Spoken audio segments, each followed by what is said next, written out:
Hi, I'm Craig Ellis. I'm a climate control and electrical specialist, and today we're making a video talking about why is your fuse board tripping?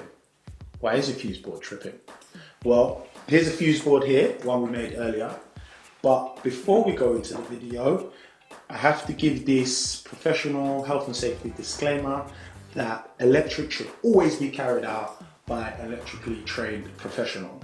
So I must highlight the purpose of this video is to do some very basic testing to help you identify a faulty device or a faulty electrical circuit, but it's not to go any further than looking for trip breakers that may be in the off position, switching these off every time you plug in a device that may be faulty, but not to be getting your screwdriver and opening up boards, opening up plugs, testing devices yourself.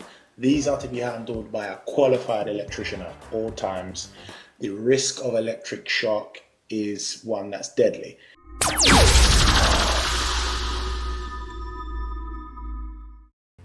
So what were you doing when the board tripped? Maybe turning on a light, plugging in your phone, plugging in a kettle, a toaster.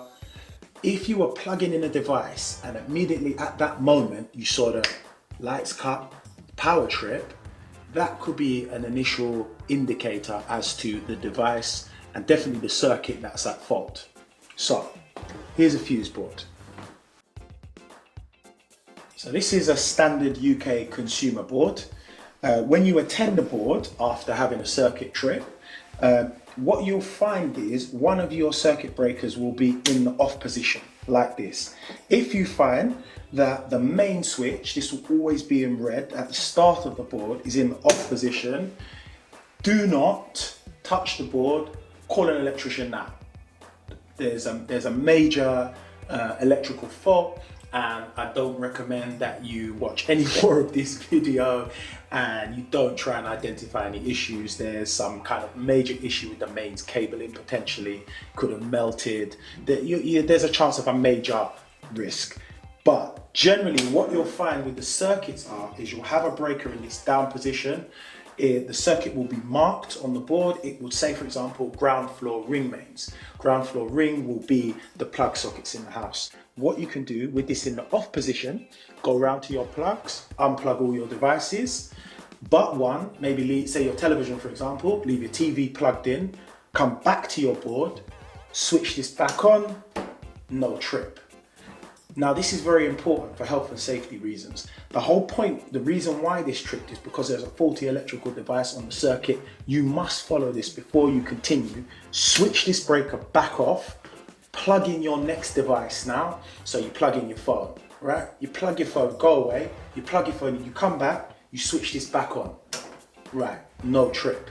Again, remember, every stage of this to prevent electrical shock, turn the breaker off again. So off. Now you go and plug in your kettle, for example. Continue this identification process, remembering every time to switch the power off. When you plug in that faulty device, as you turn this on, pop, it breaks. Then you know that's your faulty device and you don't need to call an electrician. Throw away your kettle, throw away your toaster, you're done. Simple as that. So that was just a short video to try and help you save some money, but if you're ever unsure, leave it to the professionals. If you're in London, call ECS on the number below. My name's Craig Ellis. I'm a climate control and electrical specialist. If we missed anything on the video today, please leave some comments below and we'll be sure to get back to you. See you on the next video.